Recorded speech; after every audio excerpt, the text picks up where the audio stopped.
Excellencies, ladies and gentlemen, thank you for joining this United Nations side event on the timely and important topic of the human rights situation of North Korean refugees in China. My name is Hillel Neuer, and I am the Executive Director of United Nations Watch, a human rights NGO based here in Geneva.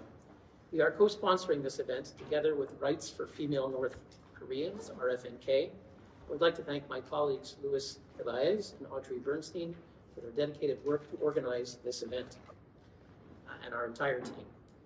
The agenda for today is we'll hear shortly opening remarks from Ambassador Song Dok-yoon, the permanent representative of the Republic of Korea.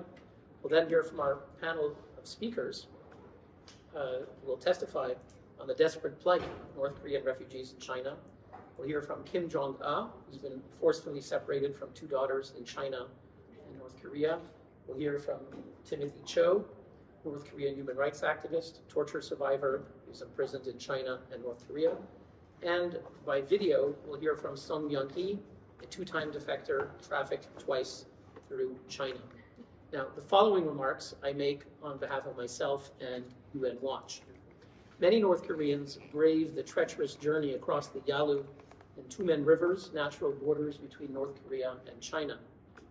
Their only means of escape from the world's most vicious dictatorship. They risk being shot to death by border guards. Even after successfully crossing the rivers, the plight of a North Korean refugee can rapidly take a turn for the worse. Up to 80% of female North Korean refugees become victims of human traffickers who exploit them in an illicit sex trade industry, which generates over $100 million annually for North Korean and Chinese criminal networks. An estimated 500,000 female North Koreans, some as young as 12, are hiding in border regions.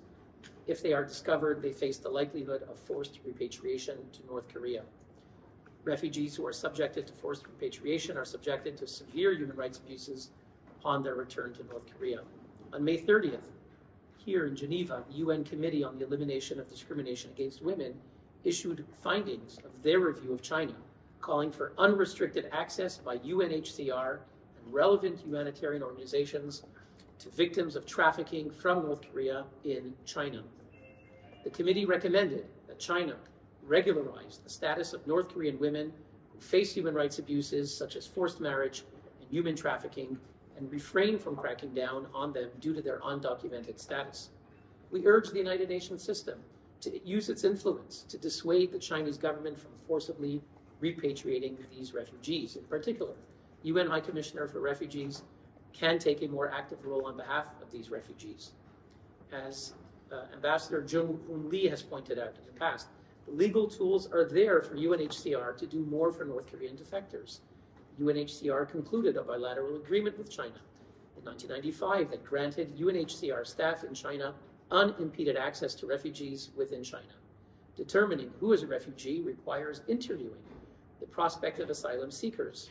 Now, with China strictly preventing UNHCR access to North Koreans near the border, the process toward refugee reconciliation has been completely thwarted. Forcible repatriation of North Koreans seeking refuge in China is a blatant breach of Beijing's obligations under the 1951 UN Convention related to the status of refugees and its 1967 protocol. China is now running for re-election to this Human Rights Council. It is time that it ends complicity in the crimes against humanity committed in and by North Korea, which was documented by the Human Rights Council's own Commission of Inquiry in 2014.